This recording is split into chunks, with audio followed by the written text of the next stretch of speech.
Barack Obama came into office talking about a new beginning between the US and the Arab world. But how much will really change as the Middle East continues to dramatically reshape itself politically? One crucial issue Washington needed to address was Israel's illegal settlements. Here's what President Obama said during his Cairo speech in 2009. The United States does not accept the legitimacy of continued Israeli settlements. This construction violates previous agreements and undermines efforts to achieve peace. It is time for these settlements to stop. And yet, less than 2 years after that speech, the Obama administration used its first UN Security Council veto to block a resolution declaring Israeli settlements illegal. The draft resolution has not been adopted owing to the negative vote of a permanent member of the Council. Many observers believe that voting for the resolution would have well served U.S. interests during a very crucial moment in the Middle East, as the Palestinian issue has always united Arabs. So today we ask, has the U.S. missed an opportunity yet again to engage constructively in the Middle East?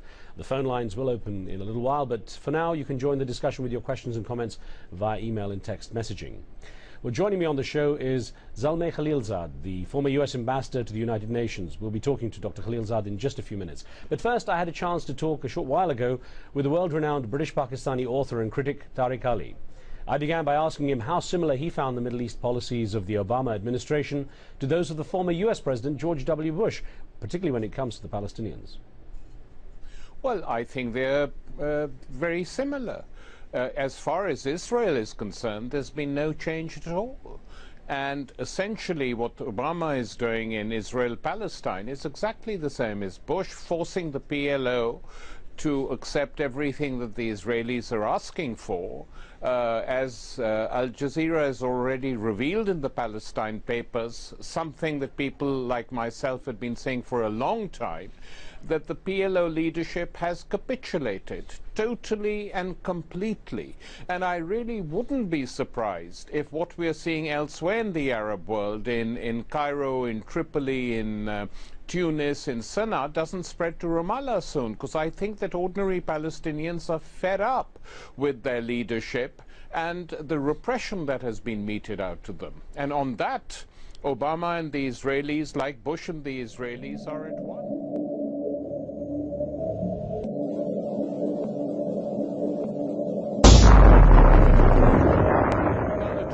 There's been no attempt to sugarcoat the Israeli policies, and given what is going on in the Arab world today, where huge mass popular movements for democracy are toppling dictators that have been backed by the West, the argument that Israel is the only democracy in the Middle East is proving to be total and complete nonsense. The argument that the Arab people are not interested in democracy, that Muslims are genetically incapable of liking democracy because of their religion, is shown to be the complete nonsense and gibberish that it was when the neocons were spouting it. And it's the same gibberish when the Israelis spout it. I mean, the Israeli press and media was the most staunch supporters of Mubarak, put enormous pressure on Obama not to allow Mubarak to be removed, but there was nothing any American president could have done. So gradually what the Arab people are doing is exposing Israeli pretensions in the region. The Israelis used to say to Washington, "We'll be your base forever, for eternity, in this heart of darkness that is the Arab world." Well, if things carry on going as they are, the only heart of darkness in the Arab world will be Israel.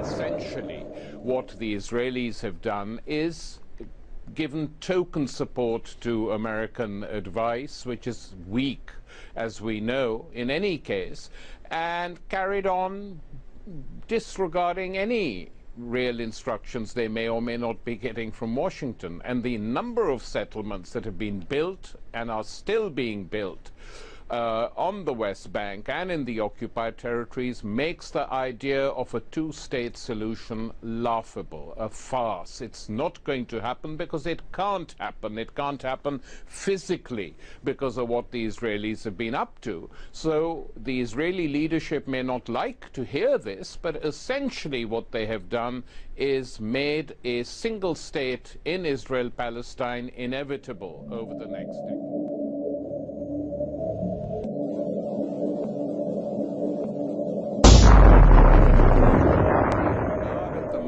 Israeli and American interests in the region is exactly one and the same.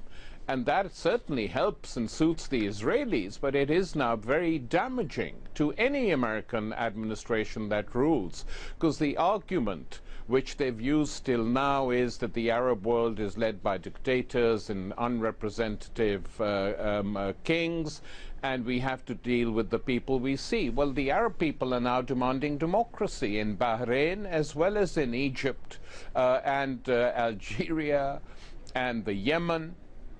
And who is denying them this? The people who are denying them this are the militaries.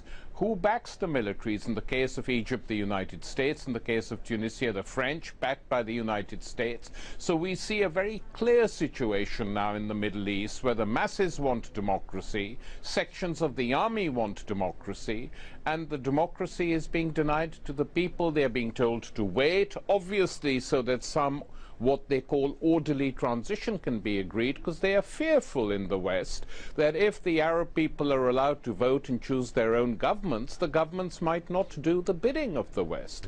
And what we're seeing in Libya today, I mean, only several months ago, British governments were knocking on the doors of the Libyan government, pleading for money, pleading with them to buy British arms, British trade. British companies were going. Gaddafi was funding the Global Governance Institute of the London School of Economics. All this was going on regardless of the situation in Libya and the conditions of the people of that country.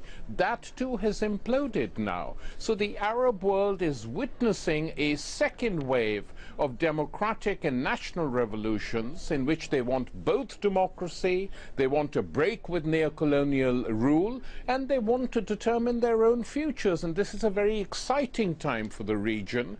And if the Europeans and the Americans were intelligent, this is the time they would put real pressure on Israel and threaten that country with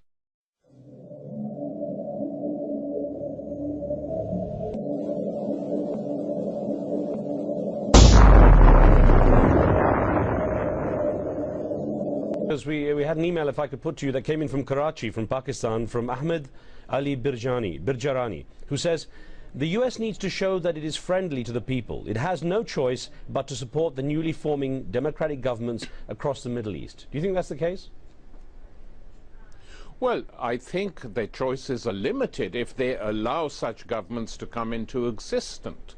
As at the moment what is taking place in Egypt, we have a Supreme Military Council which hasn't lifted the state of emergency, which imposes a strict curfew, which essentially is not sure of what it's going to do. And what needs to be done is very clear. A, there should not be a military council in Egypt. There should be a council which involves all the political parties and obviously includes representatives from the army. This council should then agree a timing for the election of a constituent assembly to determine and create a new constitution according to which new elections should take place. That is what should happen in all the Arab countries, and that is the demand. People want constitutions which guarantee political freedoms and social rights, and that is what they have been fighting for, and any attempt to resist them will result in further upheavals. Well, another email we had that came from Bangladesh, from Masihul Haq Chowdhury, who says, from Dhaka, says, the US and its allies can play an important role in the region if they interpret the sentiments of the revolutionary masses. They should be careful to avoid the mistakes of Iraq and Afghanistan. It seems the US has largely kept out of this up to now, played very much a backseat role. Well, it has played a backseat role because it's had no alternative, though I think what is clear is that Marshal Tantawi, the Egyptian chief, was told by the Pentagon not to inaugurate a bloodbath. I think that's very clear, and that was sensible, because had the Egyptian army tried to crush the revolutionary movement, the democratic movement, the army itself would have split, and we would have seen in Egypt what is now taking place in Libya, where Gaddafi simply refuses to go, is surrounded by security forces from his own tribe. The bulk of the country is collapsing around him. The second largest city is under the control of Democrats, and people want him out. And if he was sensible, he would now resign and get out, but he doesn't do it. He's more eccentric than some of the other leaders in the Arab world. So the United States were totally caught by surprise when this happened. They should have recovered by now, and they should accept the democratic will of the people. They've not done so in the past. They've certainly never done so in Saudi Arabia. But given what is going on, it's only a matter of time before the revolts that we've seen, especially in Bahrain, spread into the Saudi kingdom. The Saudi rulers are well aware of this, which is why they're extremely nervous. Do you see this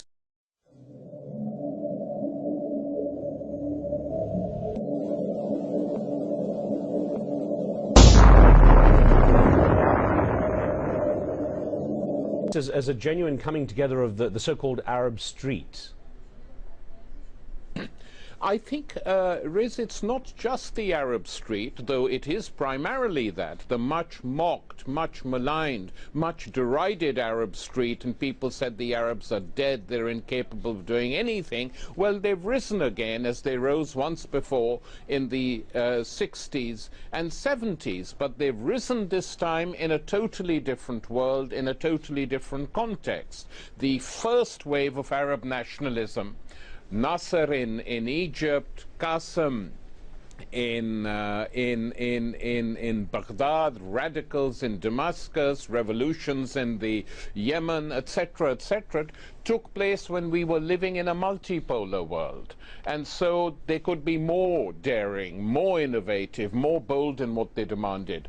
The democratic revolutions that we're witnessing today in the Arab world are taking place at a time when the United States is the dominant power, not just in the region, but in the world, certainly militarily and politically, if not economically. The Europeans completely follow American dictates all along the line. So in this situation, the insurgent masses cannot achieve what their forebears did. They have to operate in different circumstances, but so far they're doing it very well, and the demands they are making are impeccable. Democratic demands for democratic elections, democratic constitutions.